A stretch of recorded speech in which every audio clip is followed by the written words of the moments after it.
Hello everyone, हम ये polity की सीरीज़ कवर कर रहे हैं जिसमें हमारा चैप्टर 3 चल रहा है, जो कि जो चैप्टर चल रहा है वो फंडामेंटल राइट का चैप्टर है। 3 नहीं है, आई थिंक, पता नहीं जो भी नंबर है। और इसमें जो है हम 12 से 35 तक जो पार्ट 3 में दिए गए हैं फंडामेंटल राइट्स, उनको कवर कर रहे हैं। हम 19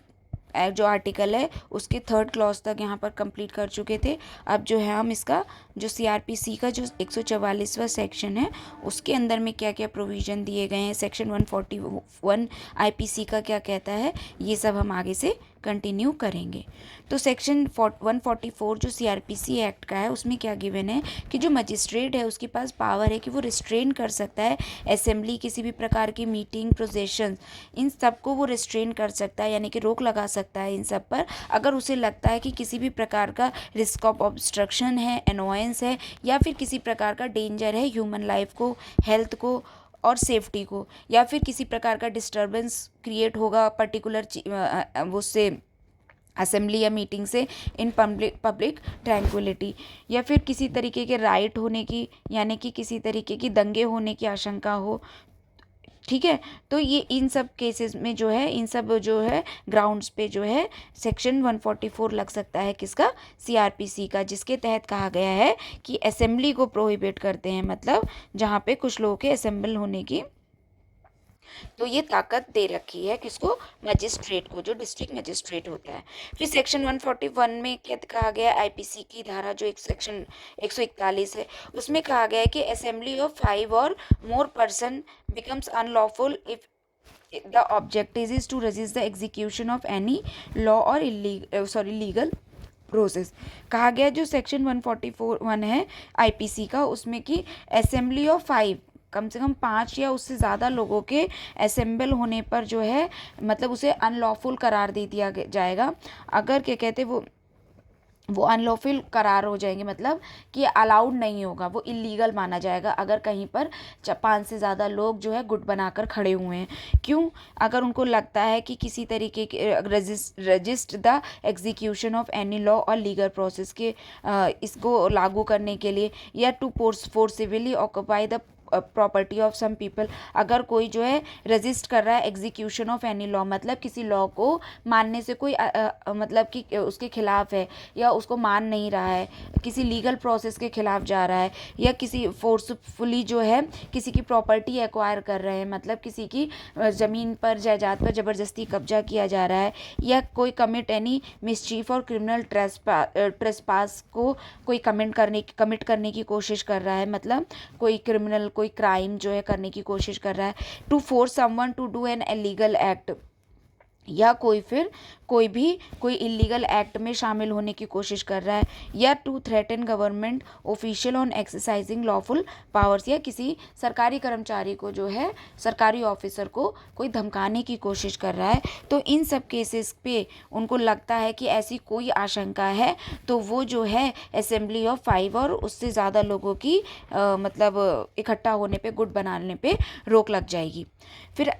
आर्टिकल 19(1) का सी क्लॉज क्या कहता है, इसमें कहा गया है फ्रीडम ऑफ एसोसिएशन के बारे में। जो फ्रीडम ऑफ एसोसिएशन है उसके बारे में क्या प्रोविज़न दिए गए हैं वो आर्टिकल 91 के सी में दिए गए हैं। All citizens have the right to form association, union और कोऑपरेटिव सोसाइटीज़। इसमें क्या कहा गया, ये फोरबिड नहीं करता है, ये एक राइट आपको दे रहा है। क्या राइट दे रहा है कि भाई आपके पास जो है एसोसिएशन, आप किसी भी प्रकार की कोई भी एसोसिएशन अपने लाभ के लिए जो है बना सकते हैं, देश के लाभ के, देश के हित में, अपने हित में, या फिर आप किसी भी प्रकार के कोई यूनियन क्रिएट कर सकते हो, कोऑपरेटिव सोसाइटी का भी आप हिस्सा हो सकते हो, या उसका भी निर्माण कर सकते हो। इसमें क्या है, फिर नेक्स्ट क्या दिया गया है, राइट टू फॉर्म, मतलब political parties, companies, partnership, firms, societies, clubs, organisations continue with the association, मतलब इन सब चीज़ों को फॉर्म करने का आपके पास अधिकार है। जैसे कि पॉलिटिकल पार्टीज़ हो गई, कंपनीज़ हो गई, कोई पार्टनरशिप में आप फर्म खोलना चाहते हो, कोई सोसाइटी क्रिएट करना चाहते हो, किसी क्लब को आप जो है बनाना चाहते हो या उसका हिस्सा बनना चाहते हो, कोई ऑर्गेनाइजेशन बनाना चाह रहे हो, कोई ट्रेड यूनियन बनाना चाह रहे हो, of any body of person और एनी बडी और ऑफ पर्सन, मतलब कोई भी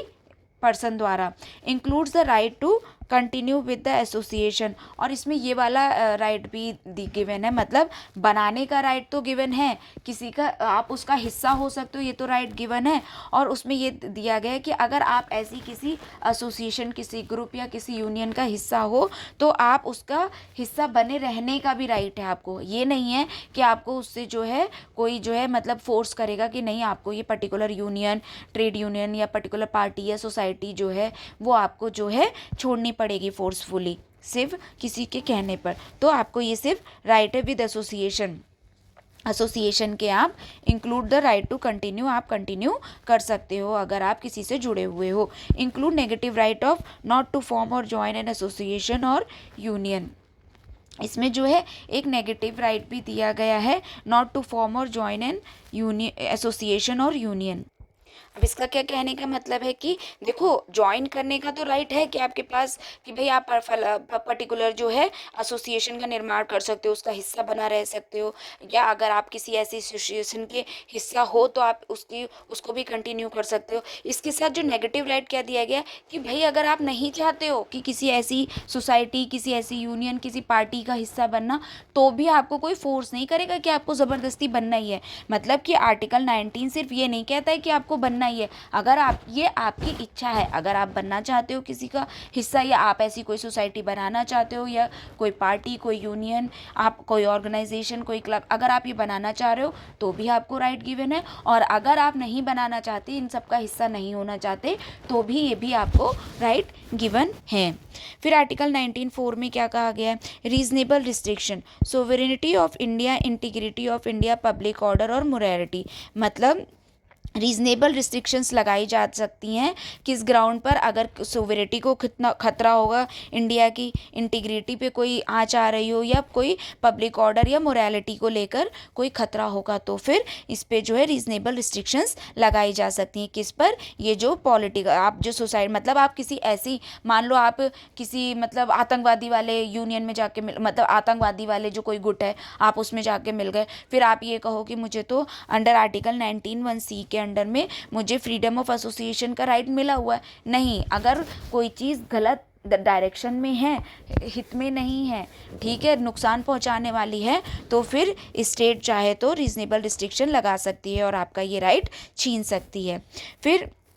right to obtain recognition of association is not a fundamental right. अब इसमें क्या कह रहे हैं कि भाई देखो एसोसिएशन बनाने का राइट है आपके पास, ट्रेड यूनियन आप बना सकते हो, क्लब्स आप बना सकते हो, बिल्कुल बना सकते हो, लेकिन आपके पास ये राइट बिल्कुल नहीं है कि मतलब आपने कोई यूनियन बनाई या कुछ ऐसा फॉर्मल आपने कोई चीज़ ऑर्गेनाइजेशन बनाई, ठीक है, फिर आप जब अप्लाई करते हो उसकी फॉर्मेलिटी के लिए, उसके लीगल प्रोसेस के लिए, तो गवर्नमेंट से उसका लाइसेंस लेना या उसको जो है कंटिन्यू रखने के लिए जो रिकॉग्निशन मिलना चाहिए कि भाई सरकार उसको जो है रिकॉग्नाइज करे, ये राइट नहीं है आपके पास। वो वहाँ पे जो भी उसके मतलब कि जो उसके मापदंड होंगे, जिन जिन लेवल पे वो चेक करते हैं कि भाई आपकी ऑर्गेनाइजेशन में ये होना चाहिए, वो होना चाहिए, ठीक है, मतलब हर किसी का अपने नॉर्म्स होते हैं ना, अगर आप वो फुलफिल नहीं कर पा रहे हो, तो अगर वो आप उनके अकॉर्डिंग नहीं आ रहे हो, ठीक है, सारी चेकलिस्ट में, तो फिर वो आप मना भी कर सकते हैं। रिकॉग्निशन लेने का राइट आपको नहीं है, ठीक है, आप कोई चीज़ बिल्कुल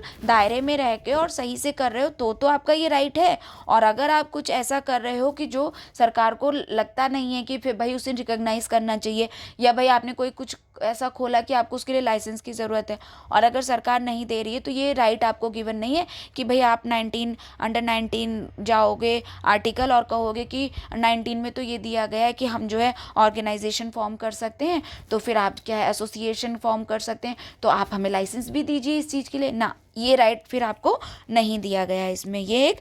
एक्सेप्शन है। फिर सुप्रीम कोर्ट ने कहा है कि जो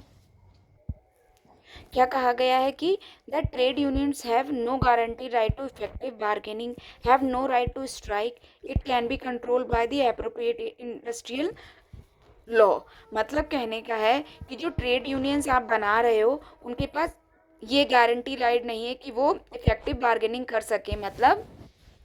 ट्रेड यूनियन बनाने का राइट ज़रूर है, लेकिन आपके पास जो इफ़ेक्टिव बार्गेनिंग करने का है कि मतलब आप जो एक ऐसा कोई गुट बना लो, आप ऐसा कोई एसोसिएशन बना लो, आप ऐसी कोई यूनियन बना लो, उसके बाद जो है आप क्या करो कि फिर अपनी डिमांड को पूरा करने के लिए आपने कोई से मतलब पर्टिकुलर एक मतलब कोई नाजायज़ डिमांड को पूरा करने के लिए आपने किसी ऐसे गुट का निर्माण करा है, तो ये आपको राइट गिवन नहीं है। सिर्फ यूनियन बनाने का है, वो भी भाई इसके दायरे हैं, आप किसी नेगेटिव कॉज के लिए जो है ये सब चीज़ें नहीं कर सकते। फिर have no right to strike, मतलब आपके पास ऐसा, पहले आपने कहा कि भाई यूनियन बनाने का हमें राइट मिला हुआ है, ठीक है, आपने यूनियन बना लिया अंडर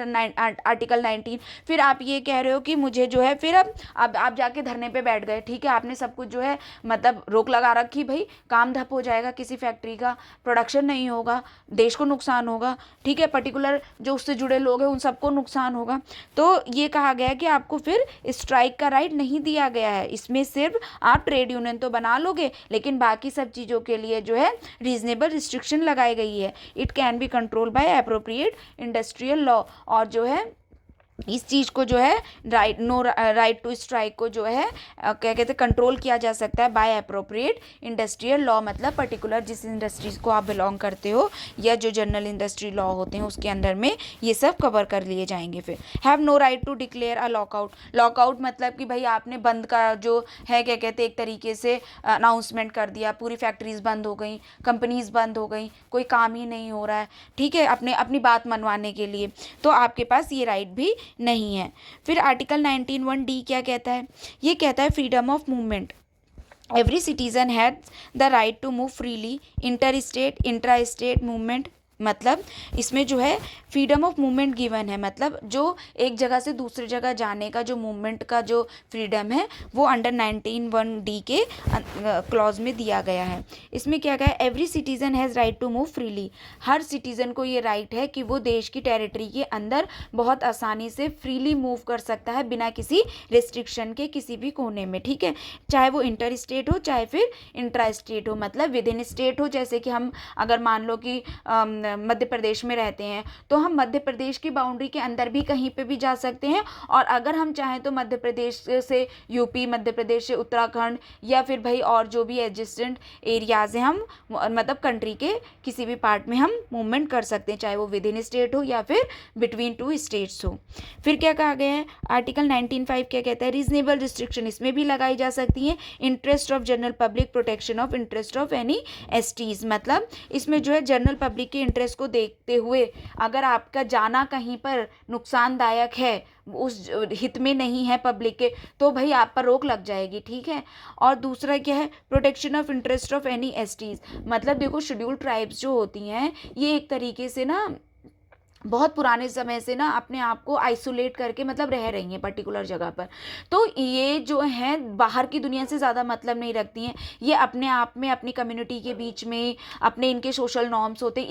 इवन इनके अपने लॉज भी होते हैं, अपनी कल्चरल वैल्यूज़ होती है, एथनिक वैल्यूज़ होती है, ये उसी के दायरे में रह के जो है अपना जीवन जो लाइवलीहुड चला रहे हैं, अपना जी रहे हैं, जो भी करना है इनको, एग्रीकल्चर प्रैक्टिसेस इनकी अपने हिसाब से चल रही हैं, ये मॉडर्न वर्ल्ड से कटे हुए हैं एक तरीके से, लेकिन इनको क्या करते हैं ना, इसीलिए क्योंकि ये खुद नहीं चाहते हैं इन सब चीज़ों में मिलना, तो फिर भाई आप जो है ज़बरदस्ती उसमें जाके कहो कि नहीं मैं फला एसटी वाली जगह पे मैं घूमने जाना चाहता हूँ, बहुत सारी जगह जैसे सेंटाइनल आइलैंड्स वगैरह हैं, ठीक है, तो वहाँ पर अलाउड नहीं है, वो वहाँ पर कोई एक बार गया था तो उसको क्या करा वहाँ के लोगों ने, फिर उसे मार दिया था, ठीक है, कोई फॉरेनर गया था, ठीक है, वो वहाँ पे पिक्चर वगैरह लेने लगे, क्योंकि भाई उनका अपना उनका रहने का तरीका है, तो वहाँ पर जो है फिर भाई जो नेशनल वाले लॉज हैं वो भी कुछ हद तक काम नहीं करते हैं, उनके मामले जो है उनके ही अकॉर्डिंग जो है सुलझाए जाते हैं, इसलिए इन जगह पे जाने की रोक लगाई जा सकती है।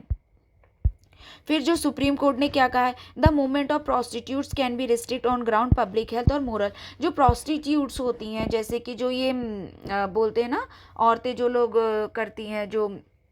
सेक्स वर्कर टाइप के होते हैं। तो ये जो है क्या कहते हैं, इनका भी जो है रिस्ट्रिक्शन लगाई जा सकती है मूवमेंट में, पब्लिक हेल्थ को लेके या फिर मोरल्स को लेके। मतलब जैसे देखो क्योंकि ये एड्स वगैरह वाली जो बीमारियां हैं, पहले बहुत सारा ये हुआ था कि भाई ये सेक्स वर्कर की वजह से भी बहुत फैल रही हैं, तो भाई उनके फिर इसलिए मूवमेंट पे जो है रोक लगाई जा सकती है कि भाई अगर कोई बीमार है तो वो दूसरों को बीमार ना करे एटलीस्ट, तो उस चीज़ पे रोक लगाई जा सकती है। मॉरल्स, बहुत सी जगह सोसाइटी है ना, देखो इन लोगों को क्या है ना, बिल्कुल देखो, हालांकि ये तो कोई सोसाइटी से अलग तो है नहीं, यहाँ के लोग ही उनका यूज़ करते हैं या उनका जो भी वो सर्विस प्रोवाइड करते हैं उसका यूज़ करते हैं। तो आप ये कहो कि भाई ये मॉरली गलत है, मॉरली गलत है तो फिर आपको उनके पास जाना ही नहीं चाहिए, सिंपल सी बात है। लोग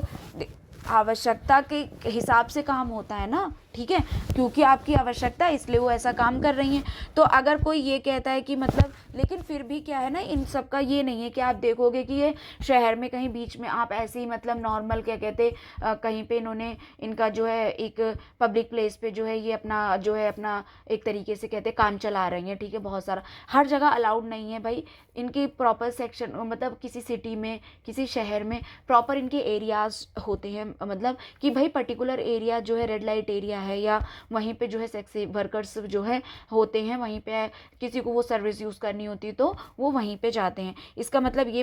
है कि भाई मोरल्स को ध्यान में रखते हुए इनकी मूवमेंट पे रोक लगाई जा सकती है। फिर क्या कहा गया है, आर्टिकल 19 क्या कहता है, इंटरनल फ्रीडम को लेकर है, मतलब right to move inside the country. जो इंटरनल फ्रीडम है कि मतलब जो विद इन इंडिया की टेरिटरी है आपको वही राइट है मूव करने का from one place to another within territory of India. और जो आर्टिकल 21 है ये इंपॉर्टेंट है, देखो यहाँ पे इसलिए मेंशन किया गया है कि आप डिफ्रेंशिएट कर सको, जो with in inside the territory है चाहे वो इंट्रा स्टेट हो या फिर इंटर स्टेट हो, आप अपने देश की कंट्री में, मतलब आप अपनी कंट्री में जो है विद इन स्टेट भी मूवमेंट कर सकते हो और बिटवीन टू स्टेट्स भी मूवमेंट कर सकते हो। लेकिन जो आप जो जैसे कि फॉरेन जाते हो, ठीक है, जो मूवमेंट होता है एक्सटर्नल, ठीक है, वो अंडर आर्टिकल 21 जो है कवर किया जाता है, right to move out of the country, ठीक है। तो ये इंपॉर्टेंट है याद रखने वाला। फिर आर्टिकल 19(1)(e क्या कहता है, फ्रीडम ऑफ रेजिडेंस, मतलब कहीं पर रहने का जो अधिकार होता है। Every citizen has right to reside and settle in any part of the territory of the India, मतलब हर सिटीजन को ये अधिकार है कि वो हमारी इंडिया की टेरिटरी में कहीं पर भी चाहे तो रह सकता है, स्टे टेम्परेरी हो या set up domicile at place permanently, चाहे वो मतलब एक तरीके से क्या, चाहे टेम्परेरी रहना चाह रहा हो या कहीं पर परमानेंटली रहना चाह रहा हो, तो उसे ये पूरा अधिकार है, ठीक है। Intended to remove internal barriers, मतलब ये इंटरनल बैरियर्स को रिमूव करने के लिए एक तरीके से ये जो है प्रोविज़न डाला गया है इसमें विद इन दी कंट्री, ताकि कंट्री के अंदर जो है इंटरनल बैरियर्स जो है ना उत्पन्न हो। To promote nationalism avoid narrow mindness, ताकि नेशनलिज्म को जो है प्रमोट किया जा सके और नैरो माइंडनेस को जो है उसको कम किया जा सके या अवॉइड किया जा सके। फिर आर्टिकल 19(5) क्या कहता है, reasonable restriction interest of general public, protection of interest of any ST, मतलब ये जो मूवमेंट वाला है ना, देखो यहाँ पे भी था ना फ्रीडम ऑफ मूवमेंट में कि भाई आप पे रीजनेबल रिस्ट्रिक्शन लग जाएगी एसटीज के केस में, ठीक है, अगर होगा या आपको पब्लिक ऑर्डर की चिंता होगी मतलब सरकार को, तो वो आपकी इस पे राइट पे रोक लगा देगी। ऐसे ही इसमें भी कहा गया है जो रेजिडेंस वाला जो आर्टिकल है कि इसमें भी भाई जो है यही जो एसटीज के जो है राइट्स को प्रोटेक्ट करने के लिए जो है रीजनेबल रिस्ट्रिक्शंस लगाई जा सकती हैं। फिर क्या कहा गया है, in many parts of the country the tribals have been permitted to regulate their property right in accordance with their customary rules and laws, मतलब जो बहुत सी देश पार्ट हैं कंट्री के उसमें जो ट्राइबल पीपल्स हैं उनके अपने प्रॉपर्टी राइट है। मतलब देखो आप ज़मीन खरीदने जाओगे, आप ये कहो कि भाई देश में ऐसा कानून है मैं कहीं पे भी ज़मीन खरीद सकता हूँ, मैं कहीं पर भी रह सकता हूँ, जी नहीं। जो एसटीज़ हैं या ट्राइबल पीपल्स हैं इनके अपने जो है प्रॉपर्टी राइट्स होते हैं और ये उसके अकॉर्डिंग ही रेगुलेट करते हैं, मतलब परमिट करते हैं रेगुलेट देयर प्रॉपर्टी मतलब अपनी प्रॉपर्टी का जो है लेन देन इनके उन अपने जो उनके लॉज हैं उनके अकॉर्डिंग ही होता है, with their customary rules and laws, जो उनके कस्टमरी रूल हैं और जो लॉज है उसके दायरे में रहकर। तो इसमें जो है मतलब कि कोई भी इंटरफेयर नहीं कर सकता। फिर क्या है, सुप्रीम कोर्ट ने क्या कहा है, certain areas can be band for certain kinds of people like prostitute and habitual offenders. मतलब वही बात है यहाँ पर भी कि प्रोस्टिट्यूट्स को लेकर कि भाई वो कहीं पर भी जाकर नहीं रह सकती, कहीं पर भी जाके भाई अपना काम शुरू नहीं कर सकती, उन पर पर्टिकुलर रिस्ट्रिक्शंस लगाई जाती, प्रॉपर एरिया उनको जैसे मेंशन होते हैं सिटीज़ में कि भाई पर्टिकुलर एरिया में जाकर वो अपना काम कर सकती हैं। और ऐसे ही हैबिचुअल ओफेंडर्स जो होते हैं, जैसे कि जो लोग मतलब कि नुकसानदायक हैं देश के लिए या पब्लिक के लिए, तो उनके लिए भी जो है इस पे जो है क्या कहते हैं रोक लगाई जा सकती है। फिर आर्टिकल 91G क्या कहता है, फ्रीडम ऑफ प्रोफेशन के बारे में ये बात करता है। मतलब आपको अपना जो है कोई भी व्यवसाय चुनने का अधिकार है। मतलब all citizens are given right to practise any profession, वो अपना कोई भी प्रोफेशन जो है मैनेज कर सकते हैं। All rights are right to practise any profession, वो अपना व्यवसाय कोई भी, मतलब अब उनकी अपनी मर्जी है कि वो क्या चुनना चाहते हैं अपने लाइवलीहुड के लिए। और to carry any occupation trade and business, वो जो भी चाहें, चाहे कोई सा भी ऑक्यूपेशन हो, कोई ट्रेड हो, कोई बिजनेस हो, कुछ भी अपने हिसाब से चुन सकते हैं। Very wide covers all means of earning one's livelihood, मतलब ये बहुत ही इसका जो दायरा जो है बहुत बड़ा है और ये all means of earning one's livelihood को कवर करता है। मतलब जितने भी साधन हैं अपने लाइवलीहुड को मतलब कि अर्न करने के लिए, कमाने के लिए, अपनी लाइवलीहुड कमाने के लिए, भाई आपका खर्चा कैसे चलेगा उसके लिए आप ऑल मीन्स जो भी उसमें से चाहें चुन सकते हैं कि भाई आपके कमाने का साधन क्या होना चाहिए। 19(6) क्या क्लॉज 90 अंडर 19(6) क्या दिया गया है कि भाई जो स्टेट है कैन इम्पोज रीजनेबल रिस्ट्रिक्शन, वही बात है इसमें भी रीजनेबल रिस्ट्रिक्शंस लगाई गई है। On the exercise of this right in the interest of general public, state is empower to,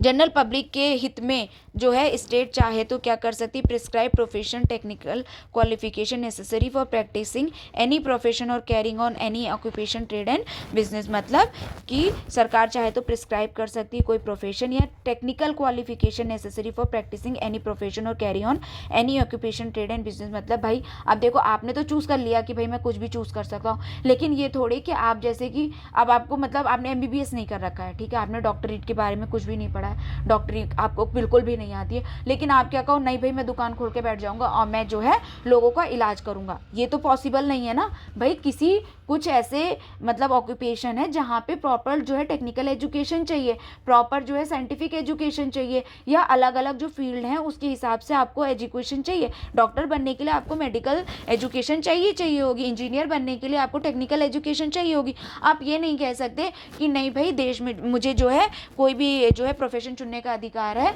तो मैं जो है उसकी क्वालिफिकेशन रखता हूँ या नहीं रखता हूँ, फिर भी जो है मैं उसे चुन सकता हूँ अपने लाइवलीहुड के अकॉर्डिंग, मतलब मैं क्या चुनना चाहता हूँ उस हिसाब से।